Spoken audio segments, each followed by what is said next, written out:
And subsequently, we saw that what we have lost is indeed valuable because India was excellent in so many fields. And the question naturally arises, what type of education must these people have had in order to be a country of literally people with great genius? And if that is so, it is important to look into it. And then we saw a current tendency to recover a deeper way of education. We usually call them and brand them as alternative education, but whatever name we give it, these education covers certain dimensions of one's own life and one's own personality, which is not usually covered in the mainstream education because their focus is more on gathering information of things outside. So the physics of things, the chemistry of things, the mathematics of things, but not yet the psychology of things. And we saw how integral education directly focuses on the psychology of the child and helps the child to become the best he or she can be. And just imagine a country where every one of its children are helped to become the best that they can be. We will end up by being a country having top people in every conceivable field of education. And if we have to recover that type of education, we would like to first have a firm grasp of this education before letting go of the current one. And we also saw in the current one, the basics of all the subjects that we teach are very essential. We need to have mathematics, physics, chemistry, biology. So by retaining the basics, but the moment we look at the entire syllabus and the amount of things covered over, for example, the first 12 years of a child, we saw that at least 90% of what is covered in these subjects is not relevant. And anyway, even if we need it when we grow up, our Google Data is always available if you want to know anything. And then we learn according to the need, simply because the initial 17, 18 years of any child is so crucial because they are ready to learn, and this is the stage of life where they can learn best, they can learn fast, and they can learn fast.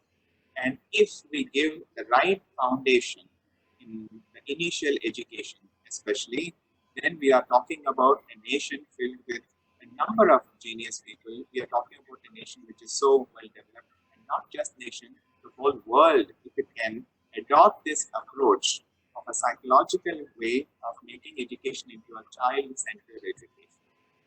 Now, in the second session, we came up with a precautionary statement.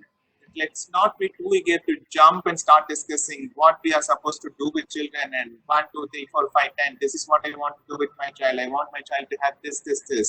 Because that will be putting the cart before the horse. Because the first step is to ask the question, who are the people who will be facilitating this education?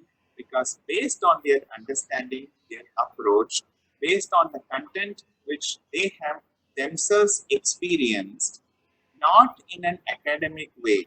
Because in the academic way, you just have to prepare a lesson plan, and whether you have experienced it or not, you just have to execute it. Of course, recently we have made it a little more engaging by introducing audio visuals, and right now in the corona period, there has to be an audio visual, and we might think that we are making the current subject very lively and likable to children, but we saw that it is not a question of making the children like what I have to teach or what somebody else in Delhi is sitting and then deciding what I have to teach, but it cannot be like that. But I have to ask myself the question, why do I teach what I teach? Why do I do anything with the child which I want to do? Because unless it has significance and relevance to the child, then I will have to rethink what I want to do with children. And therefore, we shifted the focus from the child to the person who is a teacher or educator or a parent. Why did I include parent?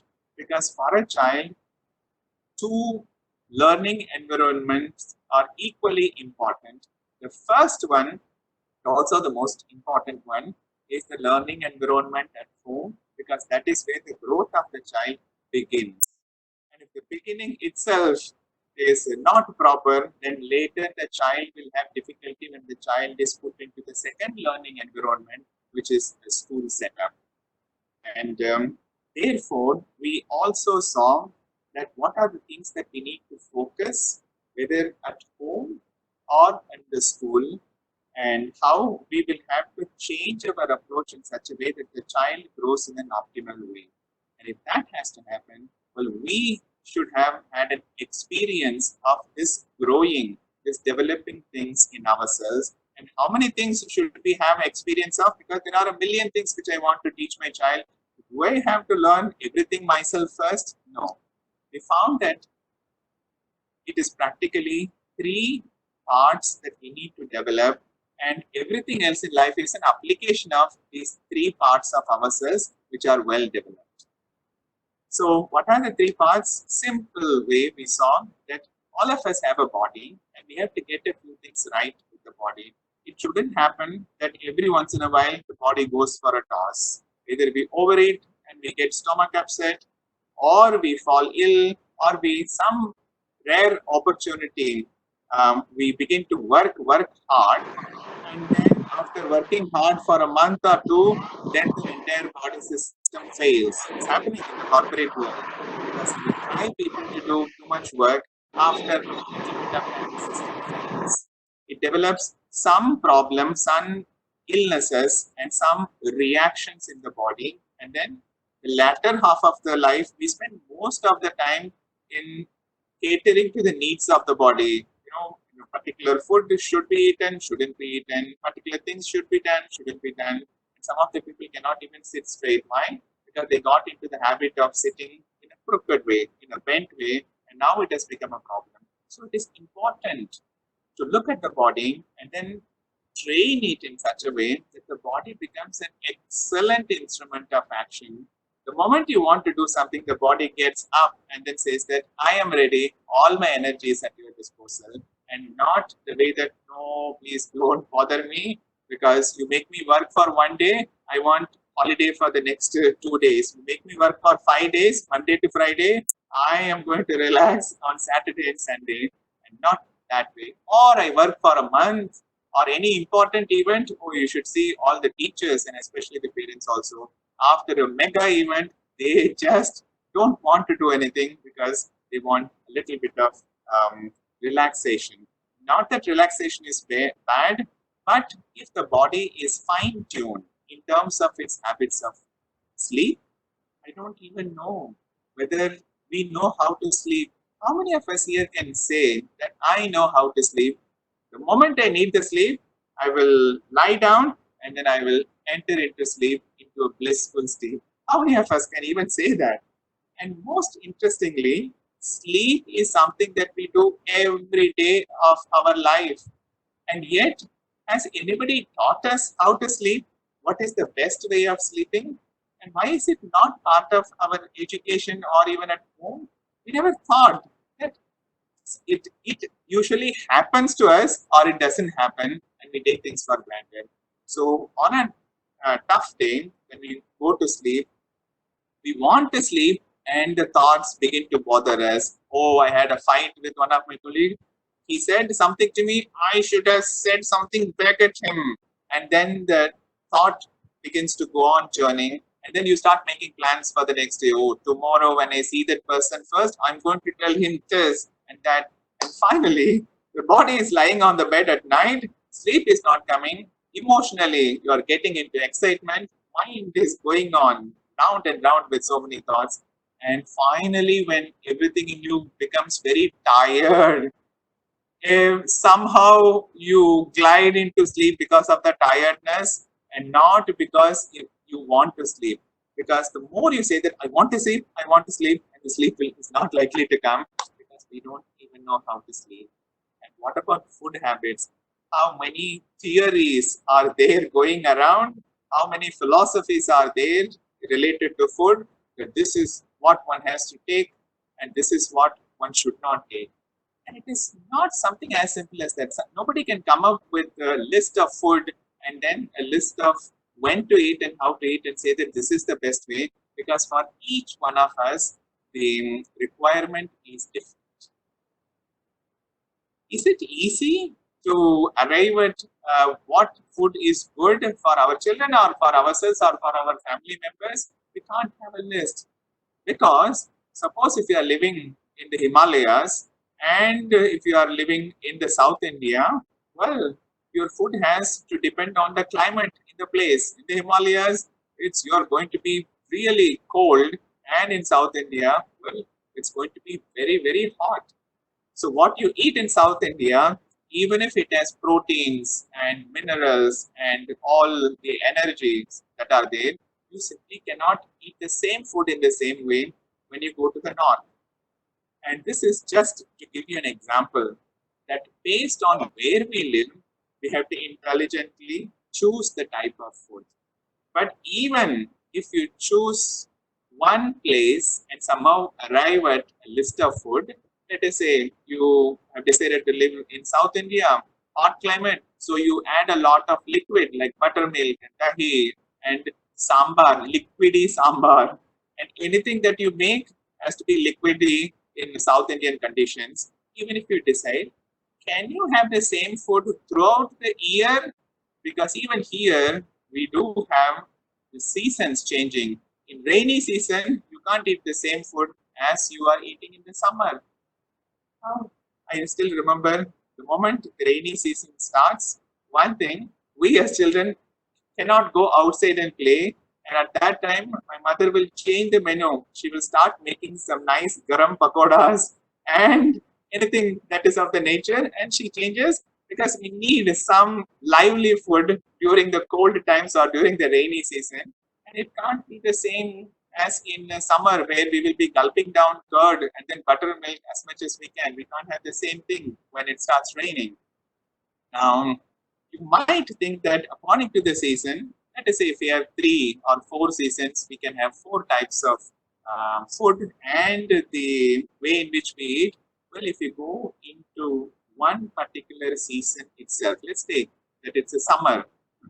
Right now, it's going in a full-blooded way in Pondicherry, which is one of the South Indian cities. If we think that we have arrived at the right menu for the summer itself, in the summer itself, are you going to be eating the same type of food morning and afternoon and night? No, you cannot fix because something has protein and all the energy content. You can't have the same type of food. Morning, it has to be something nice like idli and dosa and upma and pongal. But afternoon, somehow it doesn't gel with the afternoon requirement. Well, afternoon, it has to be rice and curd and a few sambar and rasam and papadam. Well, at night we can have something nice and tasty, or we can have something light because we are going to sleep. So you see that even a simple thing as food, we cannot get the information from outside, take up one philosophy of food and apply it indiscriminately to us, because we have to take into consideration where we live. But even that is not there. If you have a in your home, if you have 3, 4 children with you, you think you can feed all the 4 in the same way, the same type of food? Try that and you will see. Because each one's temperament, preference, and a lot of other things are there. One child who is highly active, obviously he will come home hungry. One child who simply wants to sit and then do a little drawing, sketching, who doesn't want to go out, doesn't want to play much, obviously his requirement will be different. And even among the children, based on their temperament and their activity, you have to decide. And even then, on a particular day, one child may not be feeling up to it. Even for yourself, if you are feeling a little low on energy, if you are a little dull, then again you have to increase certain things in your food. Now you see, the simple thing as food, it's not easy that we can pick up somebody's recommendation and just like that apply to it. And this is what we mean by applying and then learning to live. I just wanted to have a quick check because I just got one feedback that my voice is going and then coming. Hardik, is my voice volume even or is it breaking up? It's fluctuating a little bit. I can hear it fine, but I think there is some network issue. All right. Um, well, let's try to do our best and then hope for the best too. So, with the prayer, we will continue what we have been discussing. So, in the second session, we saw how we have to begin to practice. And if we have done it with ourselves, it is just a question of extending it to happen with children too. So we shifted the focus from in integral education. The first focus is not what we are going to do with children, but the first focus is what we are going to do with ourselves. And when we saw that, when we looked at ourselves, we found the simple classification of the three parts in us will have to be functioning at maximum, and whatever else we do in life is an application of it. And that's how we started with taking care of the body. The second part in us is taking care of the emotions.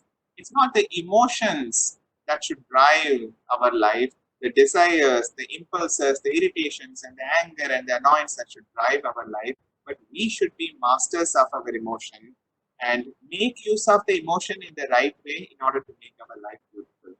So we saw that the second part we have to look at is becoming masters of our own emotion and learning how to express beautifully in the form of a beautiful song or music or dance or drawing or sketches or even um, sweet words.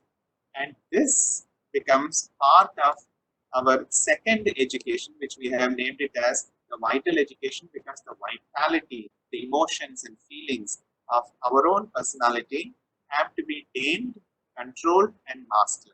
So that even if the conditions and situations outside of us is the worst, even if there are too many challenges, the response that comes from us will be emotionally balanced and it will come out in a very beautiful way.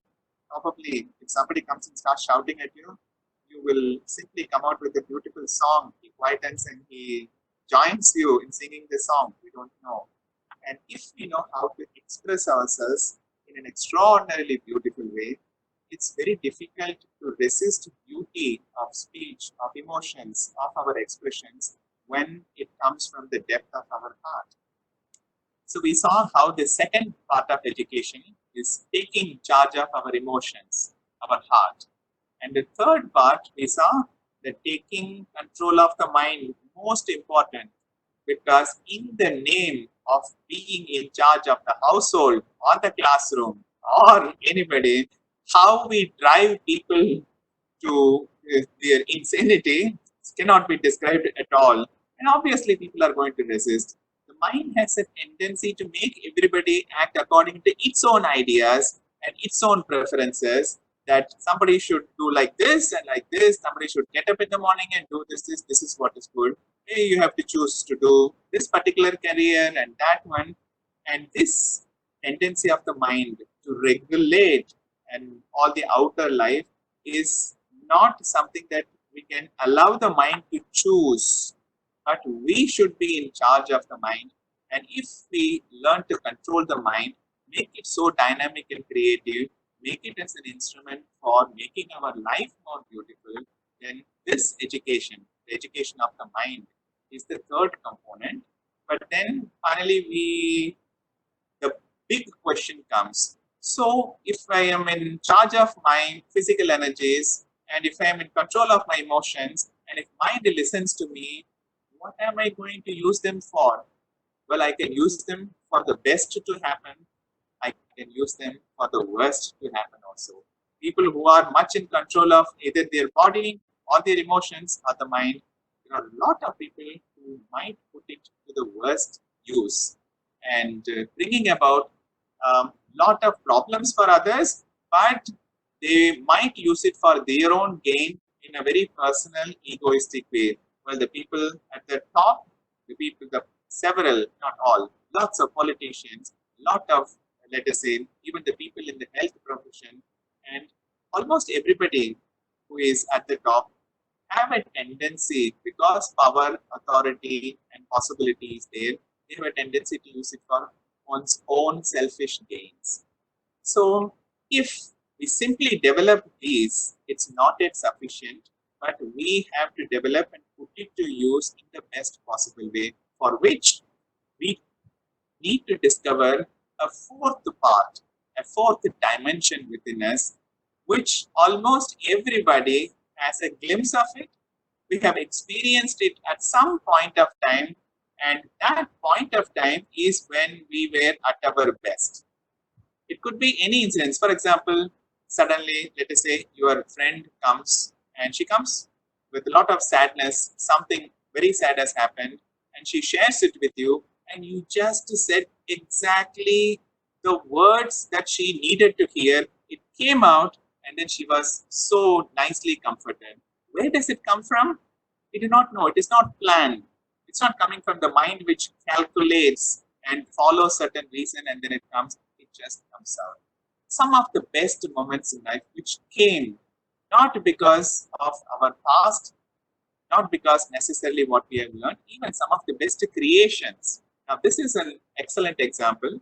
If any of you are into creating poem or music or dance or drama, you know that you cannot come up with the same thing that you have learned. It has to come from a new place and in a new way, and then you can say that I'm being creative. What is that place? What is that source from which a certain newness, a certain beauty is coming out, and that dimension and that part in us, we saw that the mother has named it as a psychic being, but we can name it whatever we want to call it, term which you are familiar with, or you can for the moment even name it yourself. Now this is the gist of what we have seen, and this is what which will make us into parents and teachers who can make this type of education happen in the classroom or at home. So there is going to be a period in which we are going to get certain things in ourselves under our control, under the control of that fourth part in us, and then we can put it to the test. If any situation comes, well, if we are rooted in this fourth part, then we can actually come up with a dynamic idea to deal with the situation, because then the mind will already be under our control.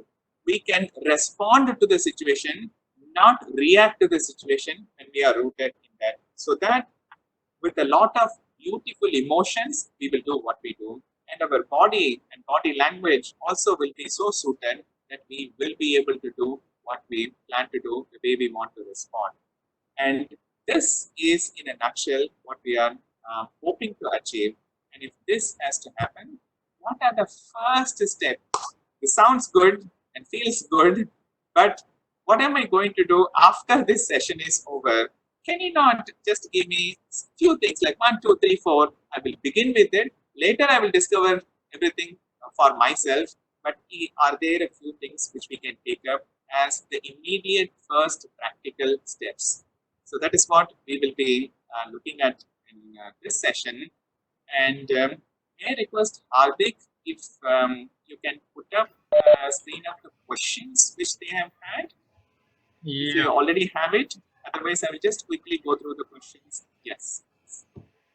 Should I put up the whole sheet, as in the question sheet? Yes, yes, as a Okay. share screen, and then we will have a quick read through, and then I have something to share. Let's why can't we have, for example, 10 practices which we can straight away start doing it. So I have kept a few things to share with you. So don't go to sleep. All right. So the first question Aruna S. Nair has asked, can we start integral education now directly in secondary sect? I'm assuming that it's sect is a short for section. Well, if we miss out on this type of education, which is child centered, focuses on developing and giving a foundation for the child, if you start directly this education at the secondary level, you will be facing a problem because the child would already have picked up some wrong way approaches and habits which you will have to counter nullify before you can take up this approach. So it can be done, but you have to do a little more work because the current education is done in an academic way by rote. People are forced to by heart. This is an experiential way where things are developed. So by the time in the secondary level you start the education, have the children picked up the habit of focusing and being attentive naturally, spontaneously? Have they developed their capacity of concentration? If not, at the secondary level, whatever you do, your attention will be fluctuating and going here and there, which also was one of the questions which is going to come later that Pratita said. Then how to develop concentration in children? See, this is such a fundamental thing that if the children are not helped to learn how to focus when they want to focus, then the things will come this way and then it will leak out through 100 different holes which are there in their system. But to receive something, hold it, digest it, and then give expression to it is an art that has to be started quite early in the life of a child. And next one is Preeti's question: how can integral education becomes a reality in the classroom? Well, I have a few points to share. Then Rabia, how do we implement creativity in the online classes? How do we teach values? Well, about the online classes, I know it's a very nagging, pressing question nowadays. But before even that, I wanted to cover a few basics because taking things the online classes, what we can do is a little too soon because we are following certain rhythm in our interaction. But how do we teach values? Now, value education, look at all over the world, people do pick up values, but they are dropped at the first challenge that comes in the way. Then it becomes question of self-preservation, getting things for oneself, protecting oneself, and then the value that we seem to have picked up seem to have a price. For example, you go and ask somebody who is very really upright and honest, and then just ask him a question. If I give you 1,000 rupees, will you just tell me one lie? Obviously, he will say no because he will be offended. How can you ask me to lie? But you add one more zero, he will be a little hesitant, and then add one more zero, and he will say, just one lie. And I hope it has to be a lie which shouldn't affect anybody. Then I can tell a lie because it's so much money. Just uttering one lie gets you so much money. You are tempted, and then the value gets dropped. Why does it get dropped? Because in the first place, it was an add-on. It was a value which is put on us. It is not a value which was awakened from within, which is a permanent part of us. Now, is there a part in us which is the source of all the values that we want to have? What are these values? Well, the beautiful qualities of loving unconditionally, being honest, being truthful, being sincere, being courageous, being compassionate. These are such beautiful universal values. But if you learn, as you learn physics, mathematics, and biology and chemistry, you memorize, you treat them as a set of activities to be done. For example, when you step out, you see a beggar, oh, I'm supposed to practice compassion. So, what are the things that my teacher has said? You have to give money to the beggar. So, you look for money and then giving it because it is a task to be done. It's not going to bring out the value from within. So, how do we teach a value? We have lost the art of teaching the value. If I have to share with you very quickly, the best way of teaching the value is taking into consideration one beautiful quality of children. Because as far as teaching values is concerned, when you go and say something to children, no, children, you have to always tell truth, never tell a lie. Well, it comes here and then it goes. Because for the child, what he sees in you is much more valuable, and he picks up what everybody around him does rather than if it is given in the form of an instruction set. 10 do's and don'ts. You do this, you don't do this. If you give it as an instruction, it doesn't have value for a child. But a child looks at, if you say to the child, you don't tell a lie, and then suddenly you get a call from somebody from whom you have borrowed some money, and then he's after it, then naturally a couple of modified truth comes out. And yeah, of course, part of the lie. You have a tendency to say something which is not exactly true, and the child looks at it and he understands, oh, and he gets the wrong value, and he picks up the practice from people who are around him much more. So, if you want to teach value, we ourselves have to be the example of what we want to inculcate in children. And that is why it is so important. You want your child to be compassionate, but there's no point in telling the child in the form of instruction, you be compassionate. When you go out, you must give some money to the beggar outside. You must take care of all that. It's not going to work because he has not felt anything. And values have to come out of a deeper feeling, not out of a set of instruction. Or at the end of the story, the moral of the story is, children, we must always tell the truth and don't tell lie. It doesn't happen because they are not yet things that go into or deep inside the heart. All instructions go only to the mind, and in the mind they are there, which can be manipulated with whatever logic you want to follow. You change the logic, and then that value doesn't have any significance at all.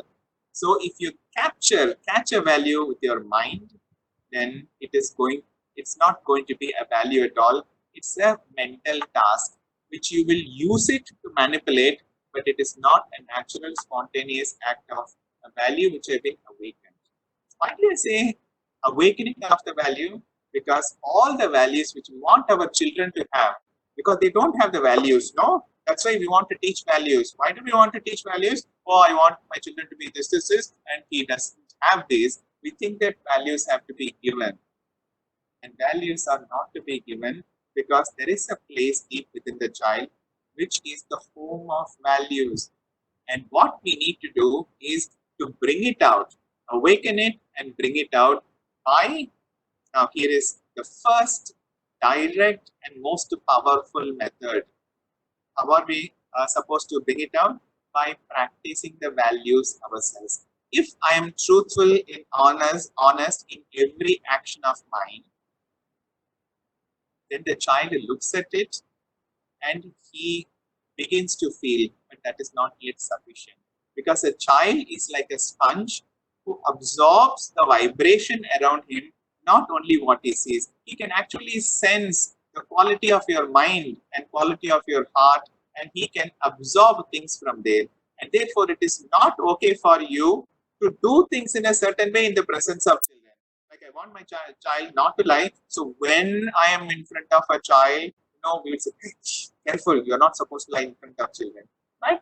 You go outside, you can comfortably lie. Why? Because we are not doing it in front of children, which is not going to work. Why? Because the vibrations that we carry, if lying is part of my heart space and my mind space now, the child absorbs it directly, that tendency, as if a sponge, when you put a sponge inside water, it begins to absorb. A child is like a clean slate, a clean sponge, and everything around need not be said or shown, but the child has a tendency to acquire, absorb as a sponge does. And then, in spite of your chastising him, telling him that you should not tell lies, if you have the tendency to lie or even hide the truth for your own advantages, well, he is going to sense it. And because he can do it, I'm going to flip the situation just like that. Because he can do it, just imagine a fabulous way of inculcating values open up. How? Well, if he is absorbing things from me, why don't I keep things that he can absorb and benefit from? So I awaken the value from deep within myself, and then I begin to practice the value, and then the child will absorb. Like that, for example, I've seen the parents who are very courageous in their approach. They don't have to talk to their children or take a lesson to their children that they have to be courageous. The vibrations of courage is directly absorbed by the child, and then the child begins to express. And once the child absorbs it directly, his own value of courage, bravery gets awakened, and the child naturally becomes very brave. So, the most difficult thing becomes a most easy thing for us, because then we don't have to break our head. How am I going to teach my children all those beautiful values? Well, we don't have to break our head. We have to imbibe and inculcate it within ourselves like the sponge the child will absorb. And that is the best way. And the second way is, once this is the foundation, then you can think of the appropriate stories, activities which will help the child to practice to express that value.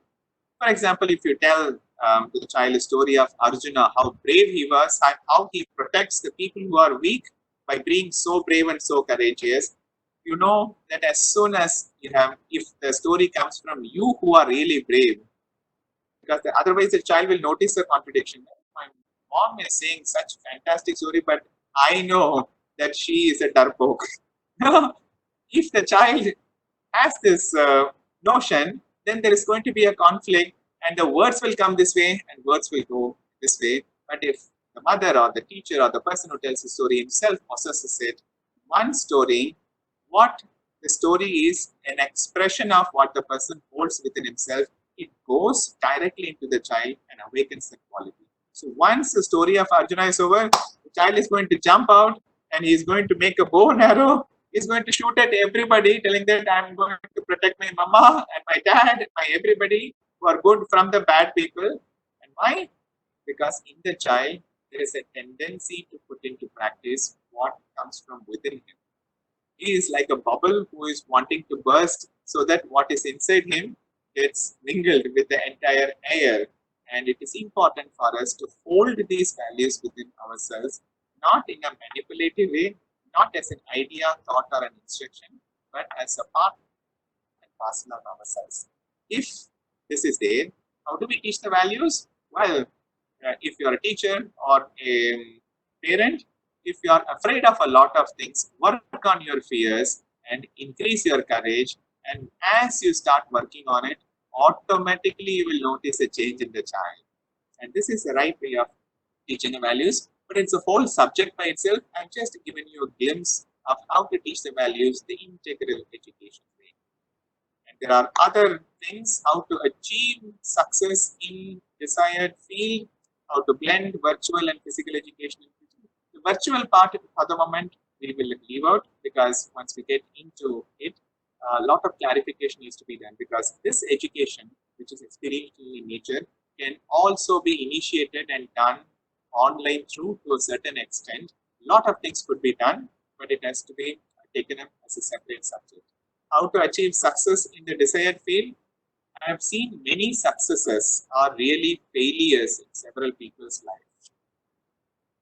So, if you want to achieve success in the desired field, this is what I would recommend. I've seen, it's an interesting thing. I've seen a lot of interacted with a few judges in the justice system who have retired, and after they have retired, and majority of them have taken up homeopathy and learned it, and they are giving homeopathy medicines to everybody around them. So several people, I don't know how it happened. So I had a chat with several of them. They said, well, when I was judge, I wanted to bring wellness to people, solace to people, but what to do? The justice system is not yet perfect, and for majority of them, not yet functioning the way they want to. So that inner desire is still there, and the moment they retire, they take up something which will bring immediate relief to at least a few people. So they take up homeopathy and then do it. Now it's an interesting thing. What was the profession that they should have chosen? Was it being a judge? Well, the profession should be chosen in such a way that it gives you an opportunity to express what you want to express. Otherwise, it there will be an unfulfilled thing which is there on the inside. Outwardly, even if you achieve success in a different field, because opportunities were there, like मजबूरी है, पैसा कमाना है, I have to, and therefore I have selected a profession. I became a success in that profession, but something in me will always remain unfulfilled because my natural tendency and capacities will have to find an outlet without which a permanent, long lasting, deeper happiness is never going to be there. So be careful wanting to be successful in the desired field. Look where the desire comes from. If it is coming from deep within, well, go for it. And how to concentrate, it's a beautiful topic. Swami Vivekananda, who was one of the most dynamic persons with a concentration level which is so phenomenal. When he was abroad, somebody took him to a shooting field. And then, just out of curiosity, they put a gun in his hand and then say, Swamiji, hey, let me see how you can shoot. And Swamiji took up the gun and pointed it at the bullseye, and then tack, all the three went right at the bullseye. So the person was surprised. He said, oh, you have practiced shooting in your life? Swamiji said, no, I've never done it. I'm touching this gun for the first time in my life. And the person asked, my God, even with years of training, we have difficulty in doing it. How did you do it? And the answer that he gave us, well, I just concentrated, brought all my energies to a focus, and the action became an excellent action because I was able to concentrate. And that is how important. Later, when somebody asked him, Swamiji, if you have to go back to your school childhood, and if you have to learn, what subject would you like to learn? Because maybe he must be thinking that maybe Swamiji would say that philosophy, Indian spirituality, and a lot of other things. But Swamiji said just a simple thing. I would learn how to concentrate.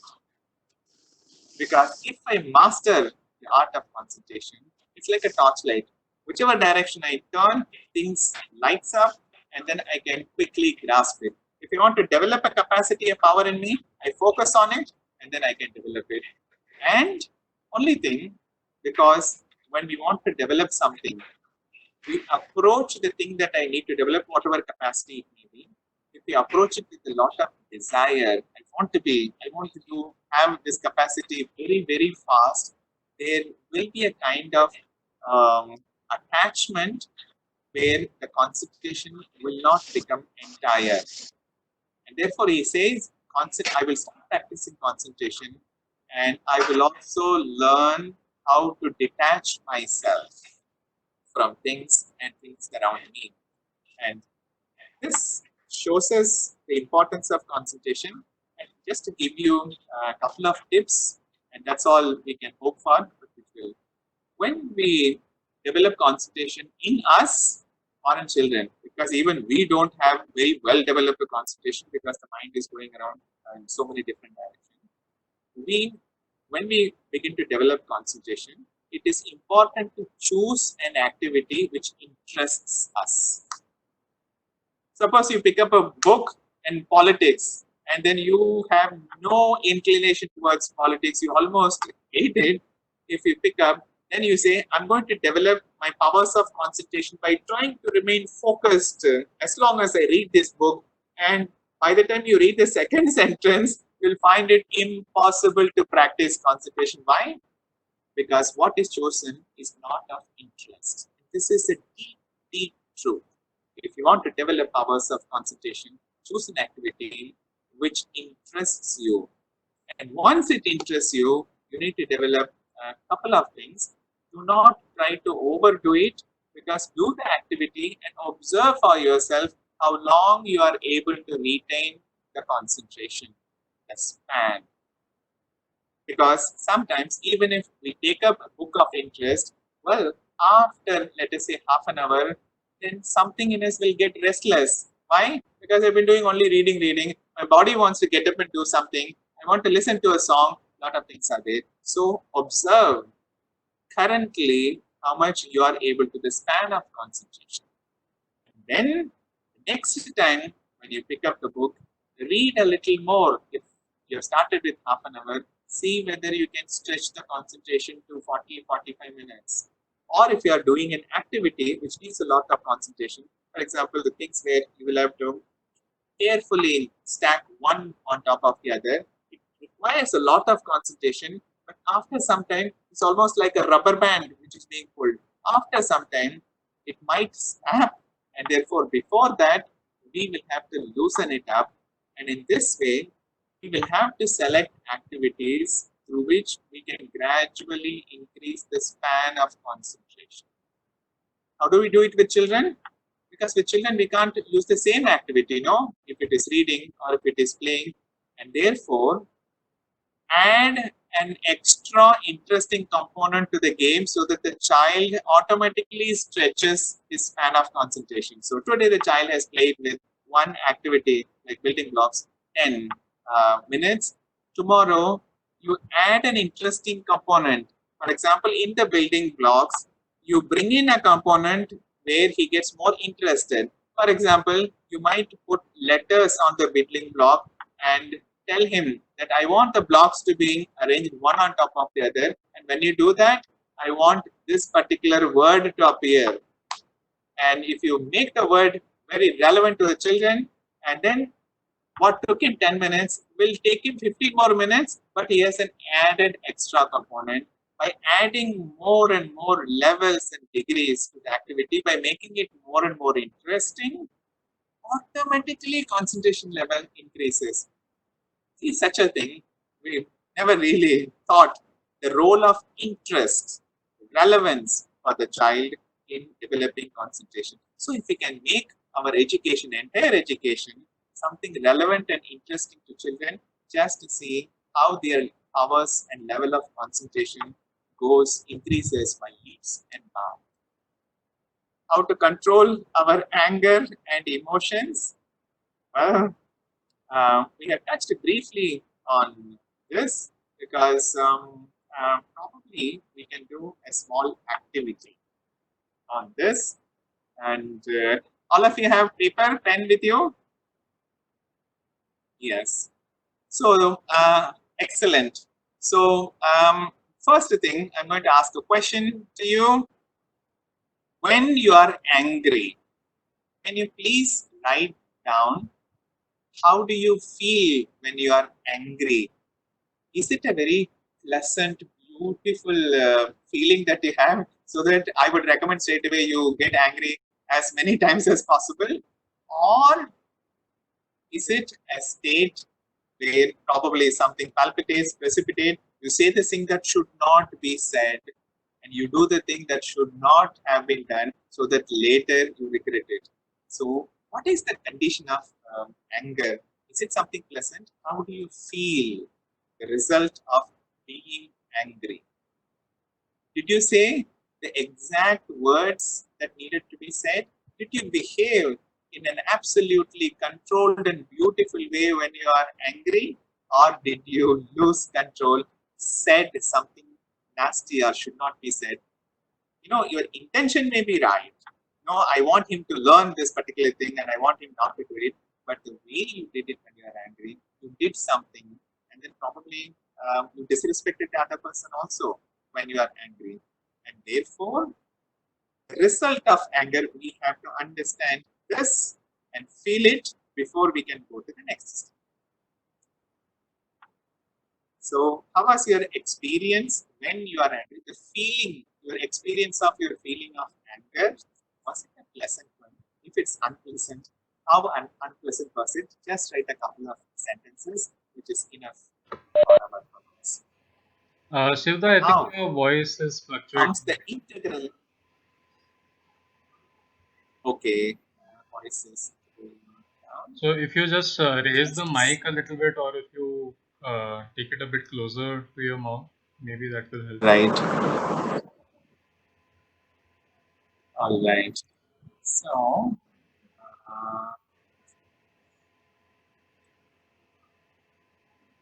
how is the voice now? Yeah, much better. I just changed the source of my microphone. I have a camera and then microphone. Probably it was picking up sound from the camera, which is a little far away. I've just changed it to my microphone. Is it okay now? Shaili, can you give me a thumbs up if the voice is okay now? Yeah. All right, you can give a physical thumbs up too. All right, thank you. So, first thing, anger is an pleasant feeling or unpleasant feeling? That is what I asked.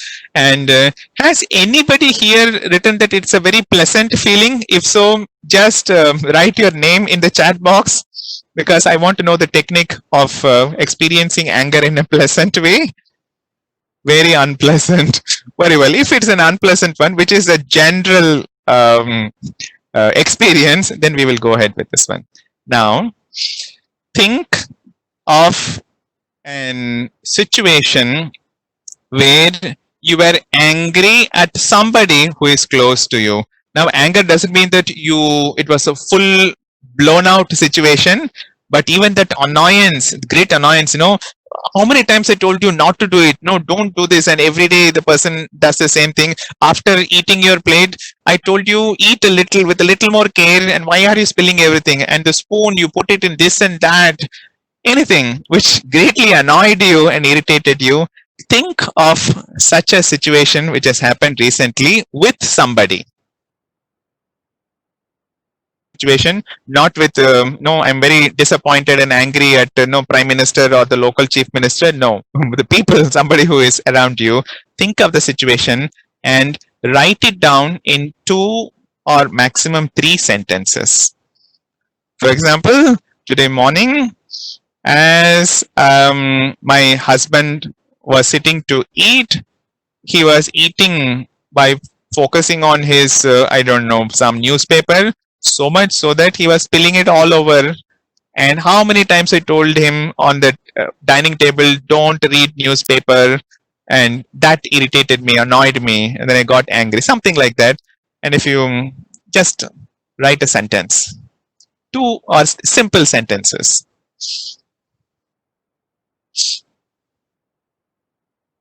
And once you have written that sentence, probably you can give me a digital hands up so that I know. Now, this is a 3-sentence story which has happened recently where you got angry with somebody who is close to you, or irritated, or even annoyed.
So I'm just sharing this practice on the screen to one situation of life and see how to do integral education practice with us. The first thing, I'm sure you must have got annoyed, irritated, angry in your life. We have already seen what happens to you when you get irritated, annoyed, and angry. It gives me an unpleasant feeling. Are you in control of yourself? Most often, no, because the way I respond when I am angry is something which is very unpleasant.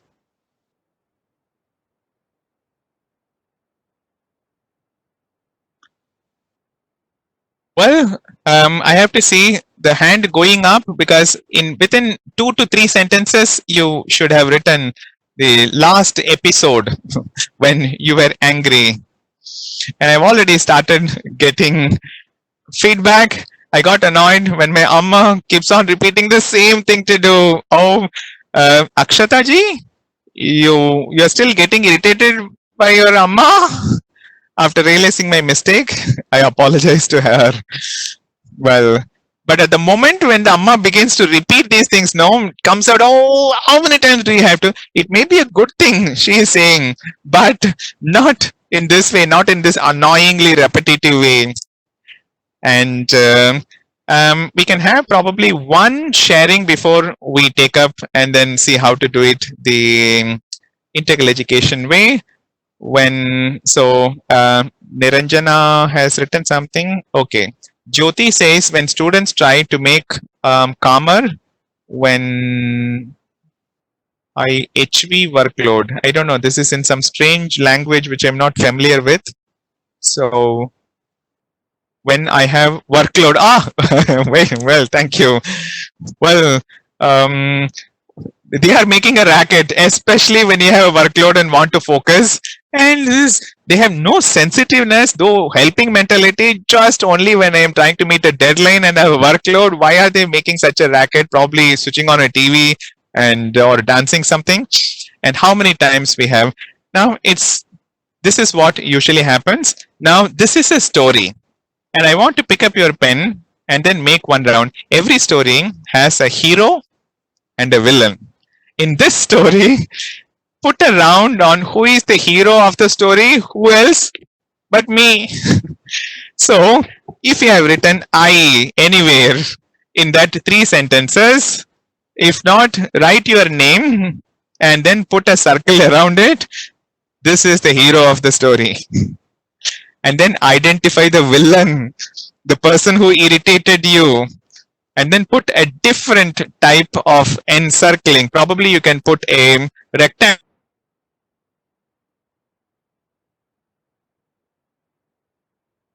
You put around that rectangle, this is the villain, right? So in that case,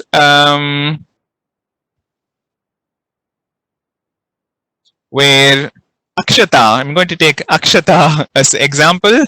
I got annoyed when my amma keeps on repeating the same thing to do, and I become the hero. Now I have 2 options. Not that, well, we'll see that a little later. There are so many people which usually come irritate and anger us. Is it not so? It looks like on a particular day, majority of the people are bent on irritating and annoying us, but there are innumerable people, and from a personal level to the national and international level, we get irritated and annoyed at people's action. So I'm going to give you 2 options. One, if you do not want to be, these are the 2 options. You change the other people so that they don't repeat what made you angry or annoyed. Option 1. The option 2 is, now what is the implication of option 1? Well, finally you will end up wanting to change the whole world, because at some point or the other, people are going to irritate you or annoy you, and there are too many people. The option 2 is to work on yourselves so that when next time the thing happens, you do not get irritated, annoyed, or angry. Which option will you choose? Option 1, changing everybody. And the other one, changing myself. On an average, just looking at the sheer number of people you have to work on, which one has the lesser number? The world or yourself? Myself. Now, I'm not talking here that we are saying that what the other person is right or wrong. If it is wrong, it is wrong, whoever it is there. But that is a different thing. We are talking about the much deeper thing. Why are we doing this? Because 1, it is an impossibility to change even 1 or 2 people. You try changing your husband or wife after living with him for 10 years, because that is a limit, or how difficult it is. Now, if you know it is much easier to work on oneself, I need a reason for working on myself. Why don't I step out and start changing the world? Well, it is simple, because my primary focus is on being the best that I can be. I want to be a good, beautiful person. I'm sure this is part of your agenda. Whoever you are, teacher or parent or daughter or anybody educator, I'm sure that you carry this notion, I want to be the best I can be.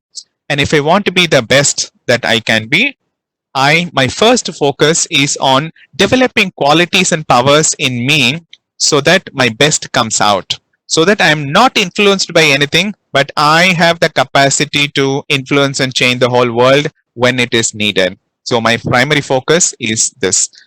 So how does this situation apply? I want to convert this opportunity provided by the other person into an opportunity for progress for me. So I want to ask myself one question. So once we have decided that I want to work on myself in order to improve, convert the situation into something which is beneficial for me, I'm going to ask myself only one question. I became angry because something in me was not able to tolerate this particular thing. So it may be something which is a concept that I hold, a fancy idea that things have to be like this, the other person did the opposite.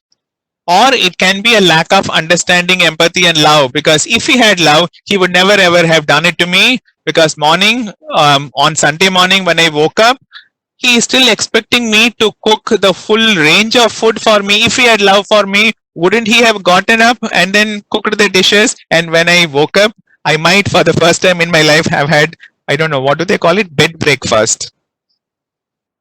So now it could be an issue related to my emotions also. Or on Sunday, I wanted to relax my body a little, and all the washing and then cleaning, crowding it, seeing how unbalanced it is. Nobody else is here to take up the physical task that I want to do. But it is because something is lacking in me. Suppose if I not overstressed myself, I have done the things throughout the week in the most pleasant and beautiful way, then I will be itching and raring to go the moment I wake up on a Sunday morning, because all my energies are in harmony, dying to express itself. It just wants to have a blast. And Sunday becomes the most active, most beautiful day if I had worked on this. If I did not allow anybody to irritate or annoy me, I am in the optimal condition. I am the best version of myself. And so everybody else will, of course, definitely they will be surprised to see the best version of yourself on a Sunday, but it depends on your working on yourself. So you are going to look into yourself and then work on that particular thing which I was not able to tolerate. Why am I not able to tolerate? Because something in me is weak. So the Amma comes, tells again the same and same things. My emotional part is so weak that and the second time it hears something, then it is because it is so weak, it loses control of itself, and then the anger comes in, and then it wants to burst out and later regret it. As Akshata has said, after realizing the mistake, you go and apologize. But even while the Amma is repeating, what if you know, if you understand, and you know Amma is going to repeat it, and if it is a good thing, why don't you finish it before the Amma comes and tells it 10 times? And then when you do that, just imagine what is going to happen to the Amma also. The Amma is going to be feeling so happy, and you, because it is something good that Amma has said, because you have done it, well, for both of you, Sunday is going to be the best possible day. And therefore, in this particular situation, write down which habit or part or thing in me was weak, because of which I have a tendency to lose it.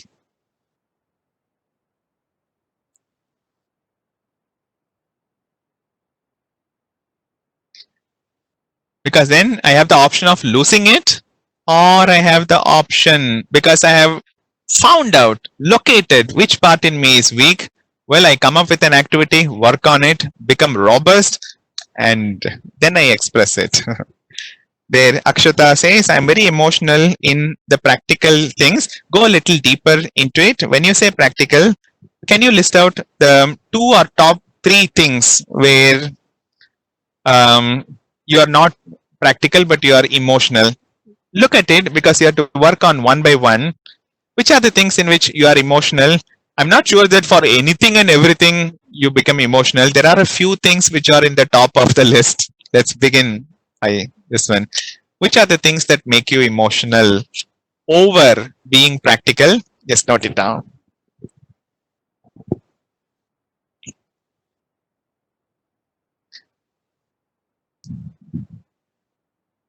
And if you have discovered that part which is weak, or that particular habit or tendency which is weak, for example, I don't understand these people, why they are doing what, and it always irritates me. Your lack of empathy, your lack of understanding, you can write down as the weak point in you which needs to be developed. Once you have written it down, just underline.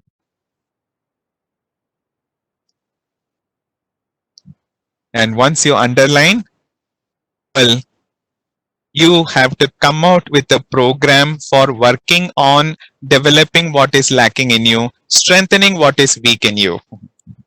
Now that becomes an activity which for the next week, well, I'm getting a lot of emotional people. So emotions are good, no? When you say emotional, it's not having emotions, but it is something else, right?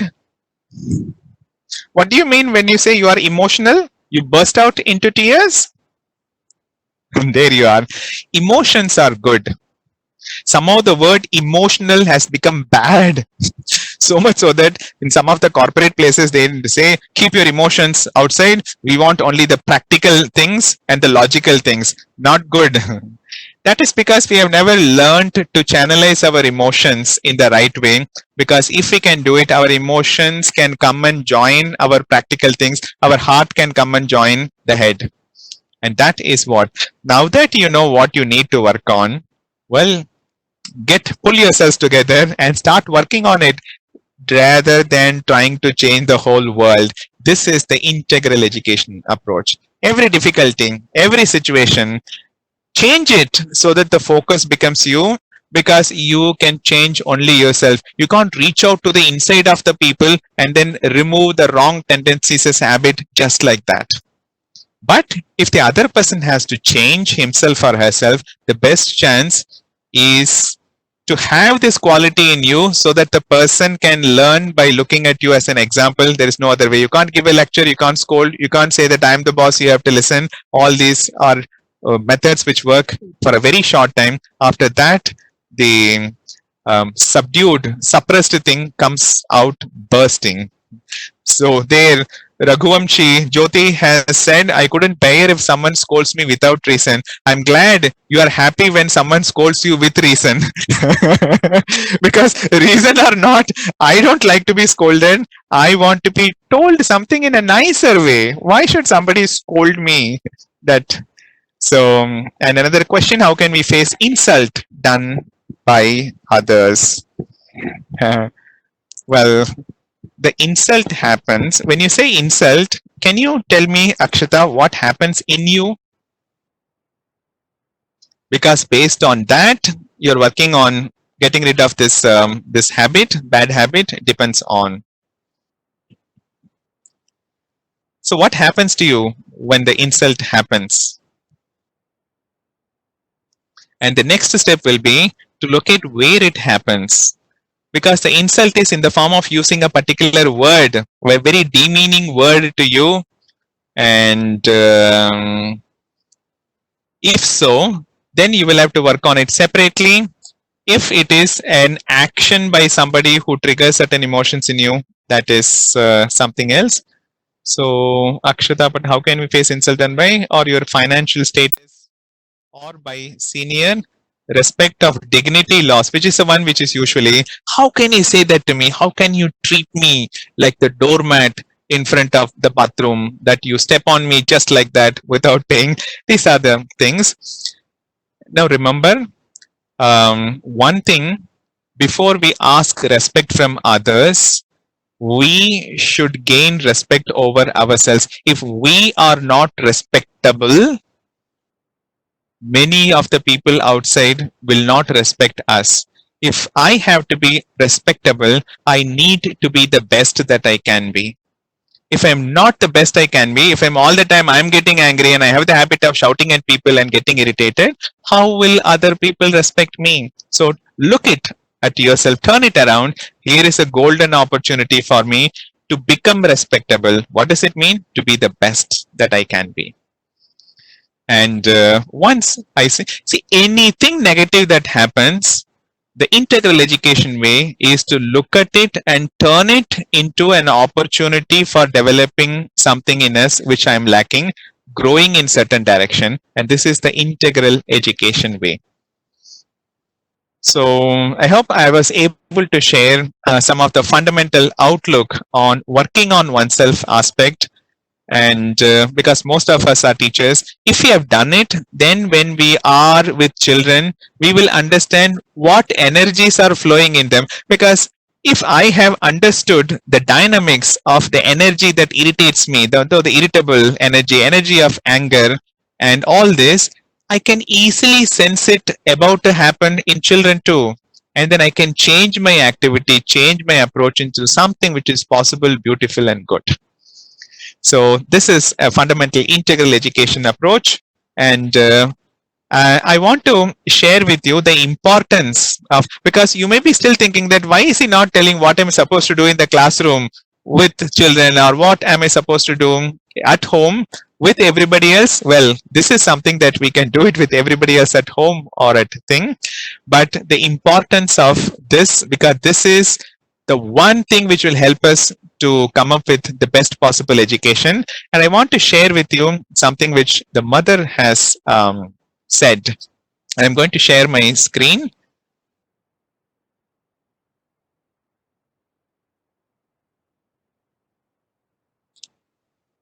Yes, and Shelly, give me a thumbs up if the screen is yes. So whether we are a teacher, parent or educator, what is the first step towards having or practicing integral education? Simple. This is the words of the mother. You can do nothing for others unless you are able to do it for yourself. You want your child to be concentrating and very focused. Well, you have a scatterbrain and you are all over the place. And that is what the child will pick up first and foremost. Other things which you say in the form of nice advice, they are good as advice, which the child will repeat to somebody else, but is not going to do it. Why? It came as an advice, so he is going to use it as an advice for somebody else. But if it came as an action from you, because it's part of you, the child is also going to do it as part of who he is. So you can never give good advice to anyone unless you are able to give it to yourself first and follow it. And therefore, the first thing to do in order to be able to educate a child is to educate oneself. Bapre, we just thought that we have finished education, and then now the mother says, well, I can't go and sit 10, 12 years once again in the classroom, because I still remember my most traumatic experiences of sitting in the classroom trying to understand all that higher mathematics and integration and calculus and then second degree, third degree equation, and thank God none of which is there right now, because I'm sure 99% of what I learned, what I picked up through the books and syllabus, I pushed it out already so that there is a little bit of pace, but then I have put something which I needed. So what does it mean when we say educating oneself? Not going to a school once again, because I don't think there is any other school right now where people like us, parents and educators and adults, can go and learn how to be this. I know of one, there is one in Delhi Ashram where they have a long course where they taste it, but they are very few if we have to count them. So what does it mean when we say educate? What subject should I teach myself? You think I have to teach myself physics in a different way, mathematics in a different way, biology and chemistry in a different way? Is this what I mean by educating myself? Well, the mother says educating oneself, it means to become conscious and master of oneself so that one never sets a bad example to one's child. Why is that? For it is above all through example that education becomes effective. This is what we mean when we say integral education, by acquiring ourselves first. What we want to see in the child is the best and the surest way of making the child also having what we want him to have. And mother once again emphasizes to speak good words and to give wise advice to a child has very little effect if one does not oneself give him an example. Now comes the question. Now we are all now assume that we are having our education, and I know that already the question is coming to you. So the first question is, what does it mean to educate oneself? We know educating means to become conscious of what upsets us, what we lack, and what we already have. So it basically means two things. Whatever we lack, which we need, we have to develop. And whatever beautiful things which we already have, well, that has to be perfected. Just two things. Anything that bothers me, not useful, I will have to eliminate. And what is useful, I have to draw it out of myself more and more. And this is what it means to be conscious. But if you want to be specific, want to go a little deeper into integral education, it means a two-step process. Knowing oneself, meaning becoming conscious of what are the negative things which I have to get rid of, what are the positive things which are going to be useful to me. So to becoming conscious of it, and then control oneself. How does one control oneself? Eliminating the negative things and increasing the positive things. And therefore the mother says the first step, and that is how we become the best that we can be.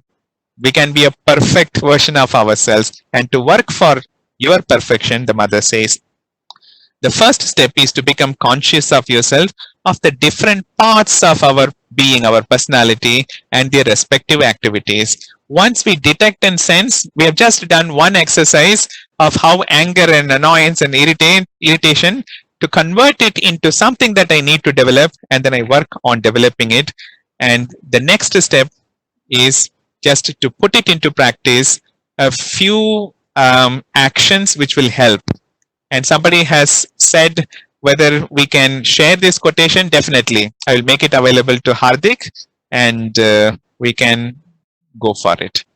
So I would like to end this with one more practice which applies to all of us, and please take this forward, practice it even for a month, and you will be ending up with, on a Sunday, with the best version of yourself, guaranteed. What is that simple practice? Knowing myself and control myself.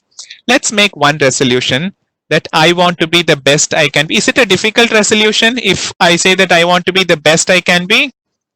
Can all of us agree? Take this resolution. I want to be the best I can be. Best. What does it mean? The best in my physical part, in my body, so that the body is always active, energetic, it eats properly, sleeps properly, and works properly.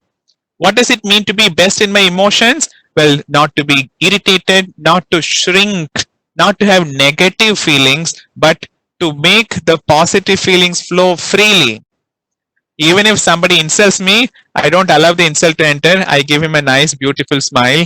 And if you don't accept the insult, somebody asked the question, the insult falls back on the person. The person will deal with it. We have nothing to deal with it.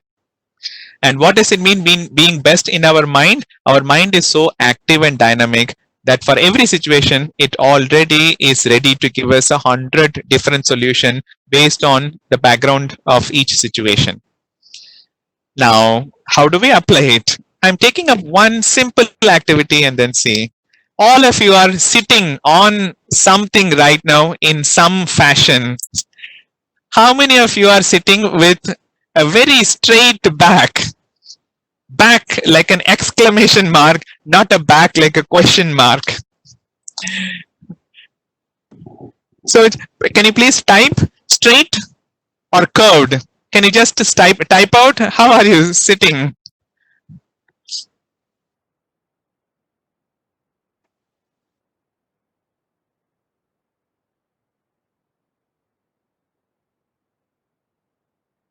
Let me see.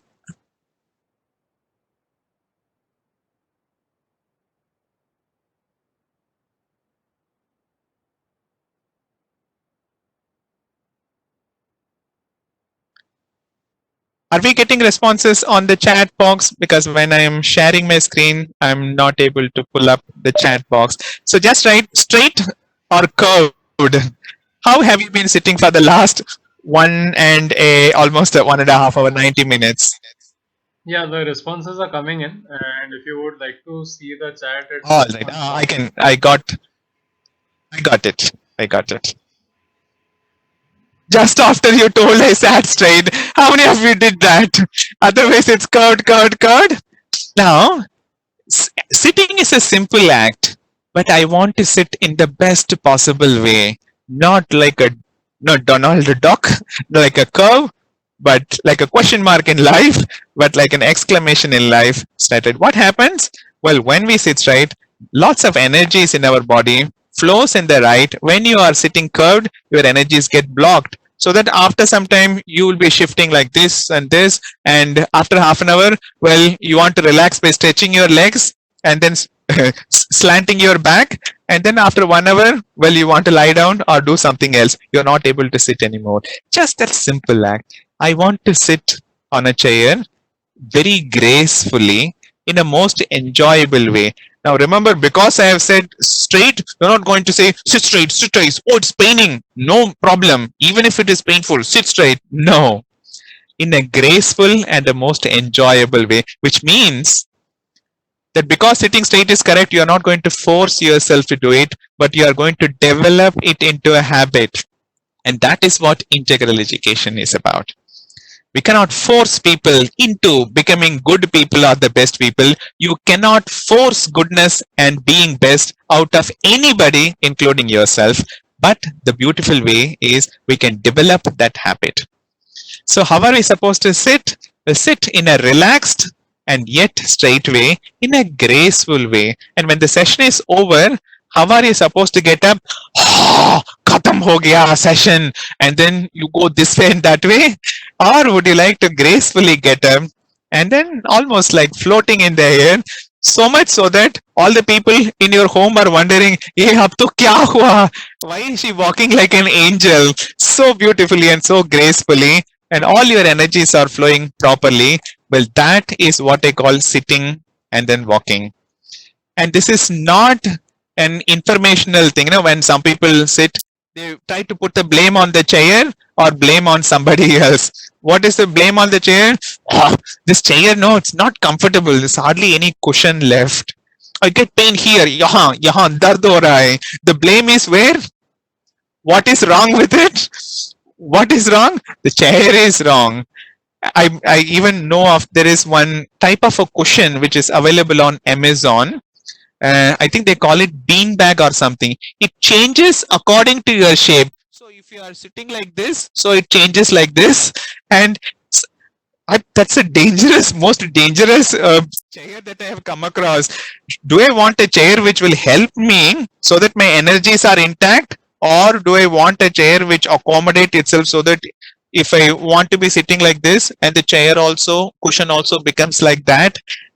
And that is something that we have to start working on. I want to sit in the best possible way. I want to walk in the best possible way. When you walk, ask yourself that are you drooping, slouching? Is it the best walk that you can have? Walk as if you are walking, this is the best walk of your life. And when you are handling things, utensils in the kitchen, not for somebody else, but for yourself, when you start handling things by paying proper attention to the material things, and where something needs to be used, you take that, and where something is to be done in the beautiful way, you do it, and then see the level of energy that goes for a change all around you when you are sitting, when you are walking, when you are talking. Ask yourself, is this the best I could have said? Because the first thought that came, wo bol diya. Not like that. If you wait a little more, maybe you will get a second thought which is better than the first, and then you can say things in a more beautiful way rather than just blabbering out Whatever I have, I just want to pour it out. And the people have this tendency to say, "जो मन में आया, वो बोल दिया." I'm such a very nice person. अरे, sometimes good things will come, but sometimes mucky mud things also will come, and you want to express it and then say that no, मैं एक सीधा साधा आदमी हूँ. I'm a very straightforward person. जो मन में आता है वो, that is not being a human being.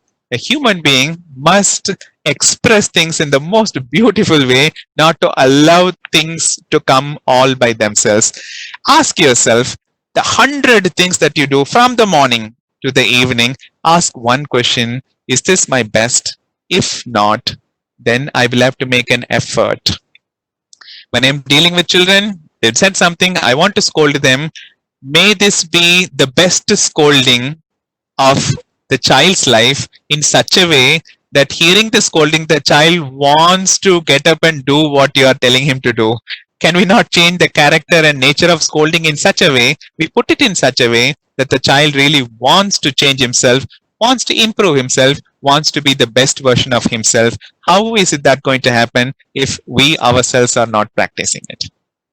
So singing, dancing, doing things in the world, bicycling, riding your vehicle. Ask yourself when you go in the traffic, you want to reach your school a little faster, and the moment the signal comes, everybody is standing, and you are standing behind a few people, and yet you keep on honking, pam pam pam pam. Arey, signal is there, nobody can move, and yet pam pam pam because you are in a hurry. Is this the best you want to do? Or already, if somebody is already honking, calm the person down, just one gesture, and he knows that when we are ready to move, we will move. So can you please make this into one motto of our life with one question: is this my best? At least it has to be the second best, if not the first best. And with that, the more and more we went into it, this one practice will help us.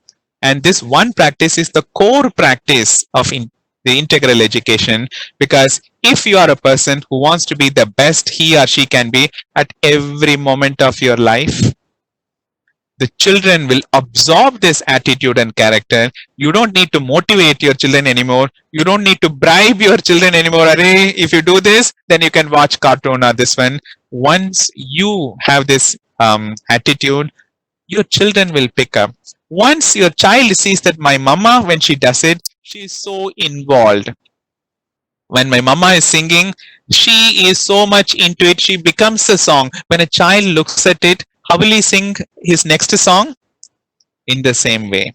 When you are dancing, when you are cooking, just to see the most enjoyable way my mama cooks, as if she's cooking for, I don't know, as if to a great somebody there, with so much attention, so much care, so much grace, so much harmony, and with such beauty. When a child looks and sees this, he will want to have this attitude for himself too.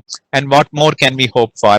But this is only a broad framework where we have taken up just two practices of integral education as it applies to parent, teachers, educator, or whoever it may be. I had actually something else in my mind to share with you, but it's going to wait. We will pause here and we will see whether if any of you would like to ask some clarification on what we have covered. I know you will have 100 other questions, because how do I do this? How do I do this? And let me stop my sharing. And we will not be able to take up any new topic, but based on what we have covered. Two practices. If the world irritates and annoys you, convert it into an opportunity for growth. One. Second one, if whatever I want to do, ask yourself, is it the best that I can do? Not only doing, even the thoughts that you are getting, the emotions that you are feeling, is this the best? I feel so angry, suddenly I lost it, I get irritated. Ask yourself, is this the best emotion that I want to express? Well, something in you will give you the answer. Nobody has to give you a lecture on what makes you feel bad or good. That inherent tendency, the capacity is there right in you on what is best and what is not best. If When you want something, just close your eyes, focus on it, and invoke that part in you which knows how to do, what to do, when to do, and why to do it.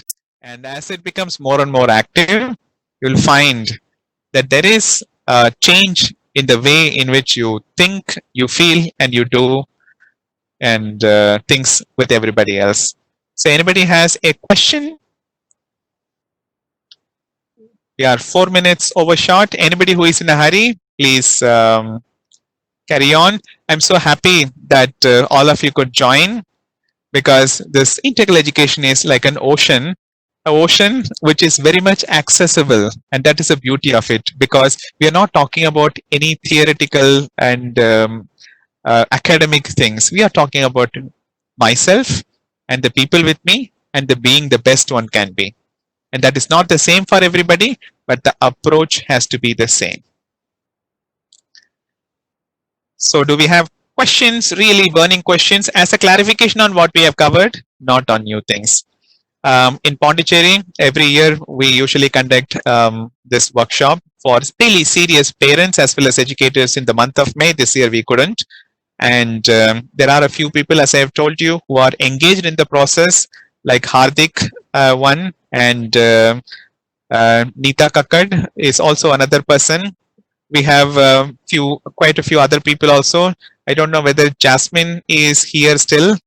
She is somebody who works at the pre-primary and primary level, where she is trying to bring in the integral education approach. And she says that this is not something that I apply it only at these levels, but I am applying it in my life first. And what happens in the school classroom with children is an extension of this. Somebody says, is it right to control emotion? So fun-filled question. So I'm going to flip the question around you and ask you the same question in a different way.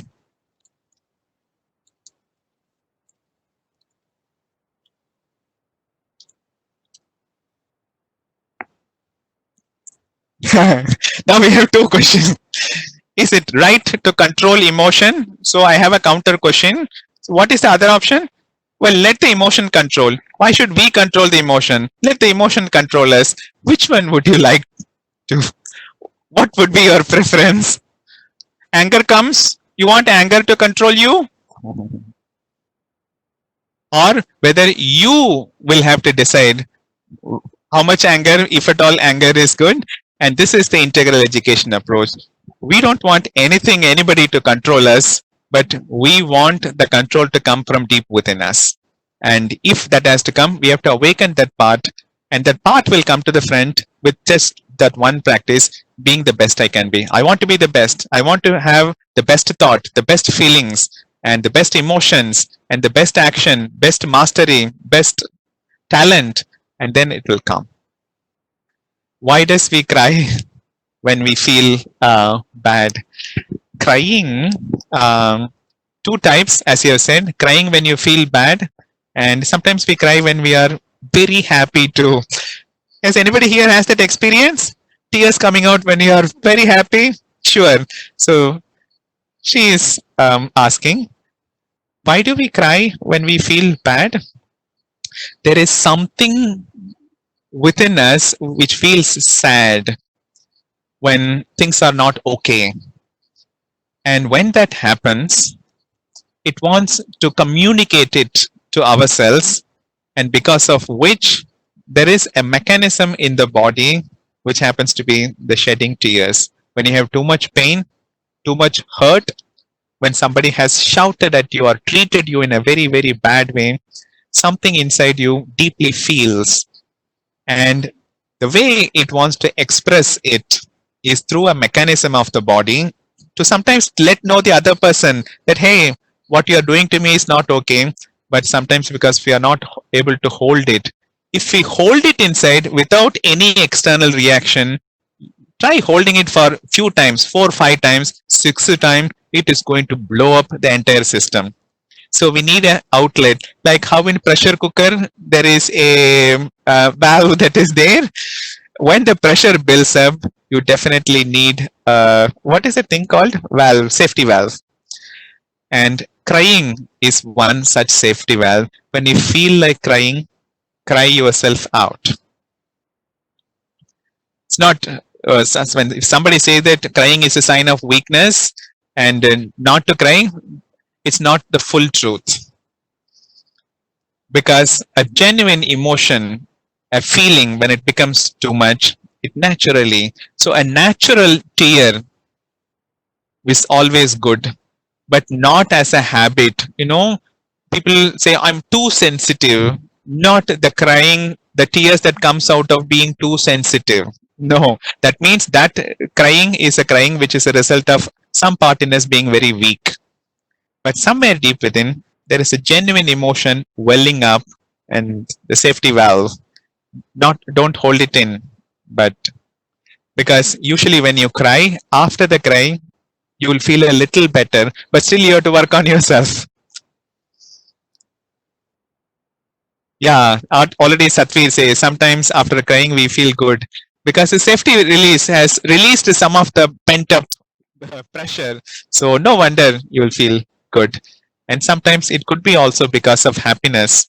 You try to keep the happiness only to yourself. You only eat nice things and then do nice things and feel things and then keep the happiness only within yourself. Sri Aurobindo says somewhere beautifully, a happiness that is not shared with others is an imperfect happiness.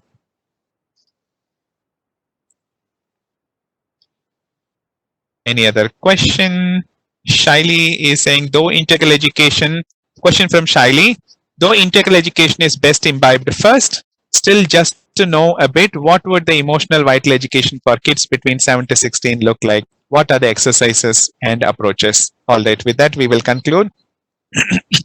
So our emotional part has a couple of things. One, initially for children, the emotions that comes out are the crude emotions.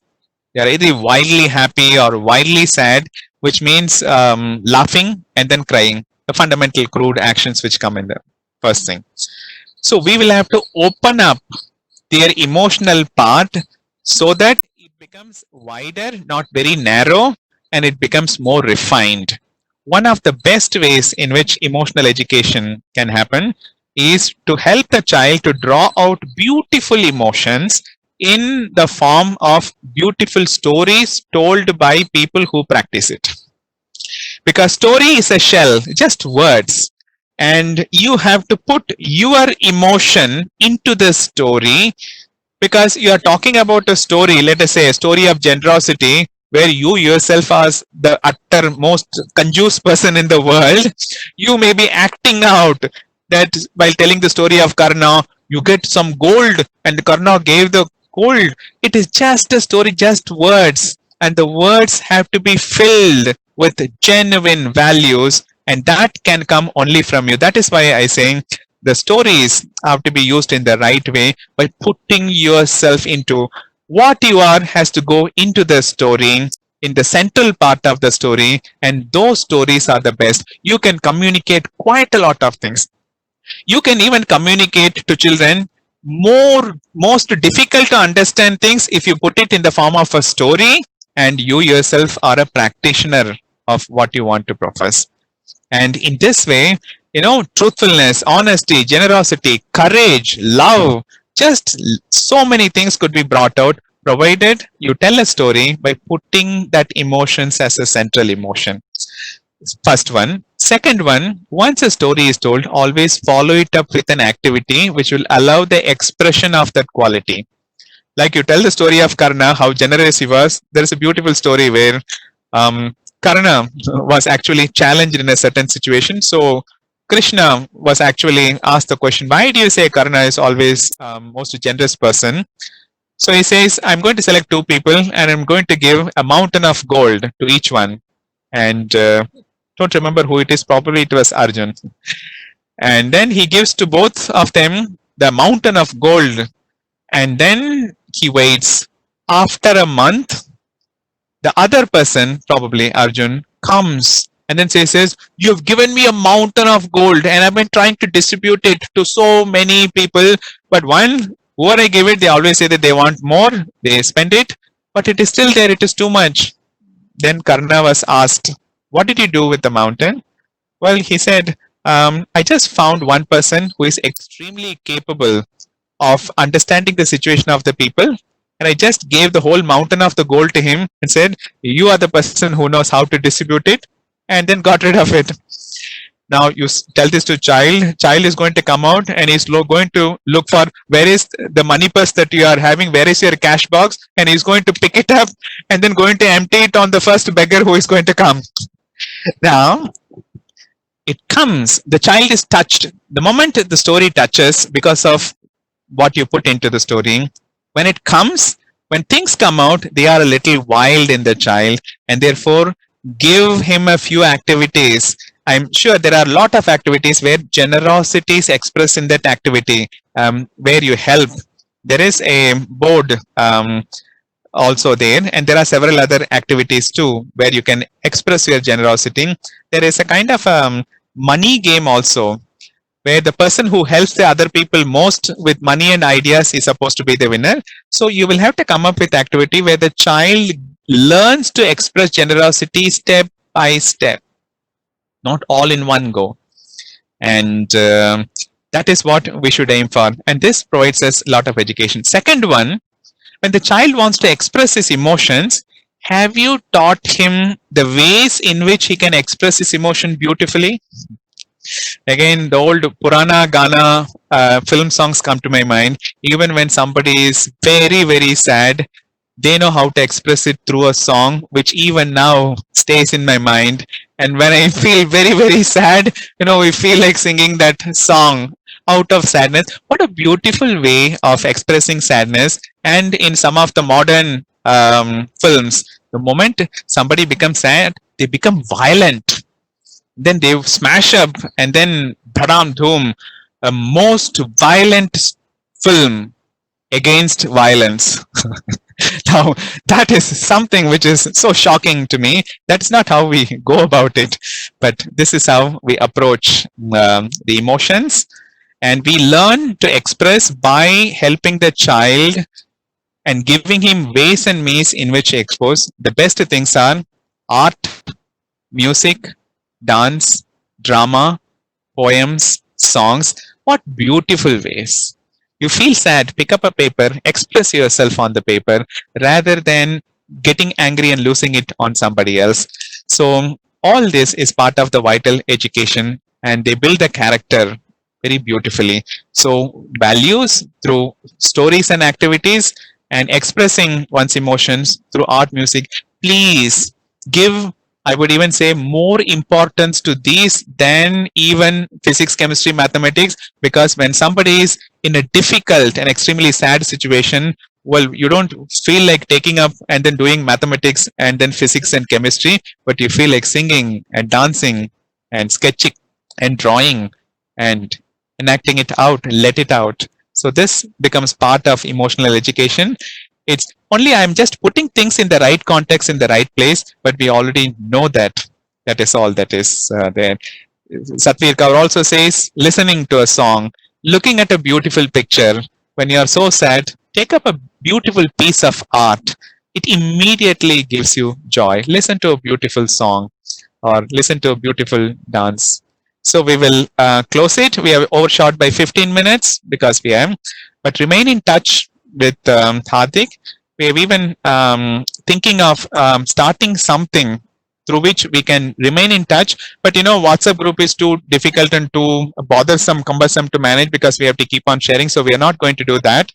But keep connected with Hardik. And whenever there is a programs related to integral education happens, then we can let you know, because this must involve everybody in our community. And I'm glad to share with you that even when I happened to be in Amravati, was visiting the Nivam, the school, well, we did not want to be only with the school. So we reached out to most of the parents in that area, because this is what we want for our children. And if we have to give to our children, we ourselves need to have it first. So with that, we will bring this series of session to a conclusion. And always, always remember, what you need is already deep within you. You'll have to cut through the layers of your physical tendencies and laziness You have to cut through your emotional desires and preferences and that irritable tendencies. You have to cut through the 100 ideas which the world has put into you. Just step back, wait, and then you will know what you have to do in order to be the best that you can be, so that at every moment of your life, every thought of you is most dynamic and most creative. Every feeling that you express is so unconditional, so transforming, and every act that comes out of you is almost a karma yoga, a most dynamic action. And if that has to happen, the necessary means is there right within you in the depth of your heart. It's not a theory, it's not a philosophy, because what we are talking about is just here. It's not anywhere else, not on the mountains or in the heavens, right there inside our heart. And it's because we don't look for it, it feels shy, it feels a little shut up.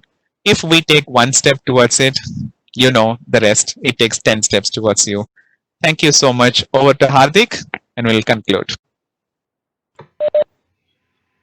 Thank you very much, Shivda. I'm sure everyone has a lot to think about. And yeah, thank you very much, everyone, for all the questions that you have put in. These are of value Yes. not only to uh, you, I'm sure they are very precious to everybody else also, because often it happens that somebody else puts up a question, but then it is something that all of us resonate with. So these were questions that everybody could connect to, and we will keep in touch, and we will keep having these sessions on and off. And yeah, so I was thinking maybe we can form like a Google group or a mailing list or something where I can repost all the Sapphire activities for everyone to follow. I think that will be the better, because then we communicate only, we have something to communicate. Otherwise, WhatsApp will put a little more pressure on it. So we have something beautiful to share, or we want to know how you people are doing. Then probably, even if we want to have a separate interaction like this, or want to post questions, once there is a sufficient number of questions pressing, then probably we will come up at a later date with one more interaction. Excellent idea to have Google group. Okay. So yes, thank you everyone for attending this. We can sign off. Even the people who are watching it over Facebook, if you want to be part of this Google group, and you just have to send one email to Hardik. Yeah, I'll just put up my email ID on the Facebook live video also. I actually Yes. forgot about the video. It was running on the side.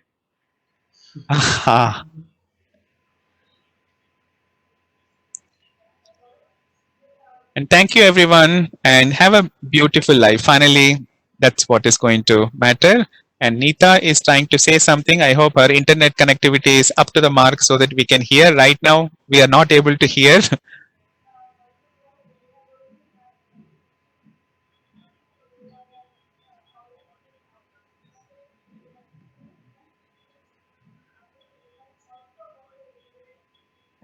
I'm not able to hear what Neeta is saying. 1 minute, I'll just call her. Probably her. Yeah, I can see that her microphone is not muted, which means the problem is with her microphone. Yeah, just a second. Sometimes having, yeah.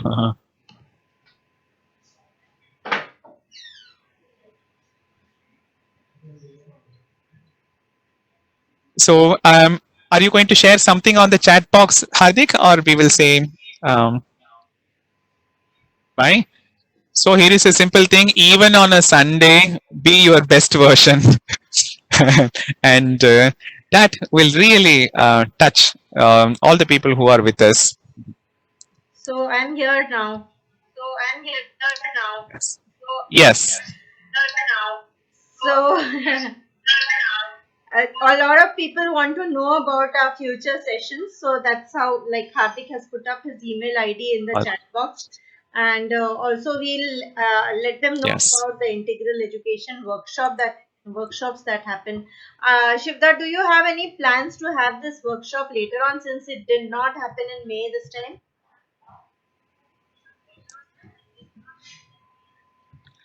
time? We will have to see how things unfold because the moment the schools start functioning, I'm hoping it will happen September or latest October. Everybody is going to be in a mad rush to finish the syllabus and other things. So I may not be able to have people who have a little free in their mind, and therefore we'll have to see how situation unfolds, and accordingly we'll have to come up with. But if there is something which we could take up online, those we can take up online because it's so convenient from the comforts of our home. Yeah. Either sitting in a sofa or a cushion, we will be able to interact. So things that could be taken up during interaction, we can announce them if we have something. But there are a lot of things which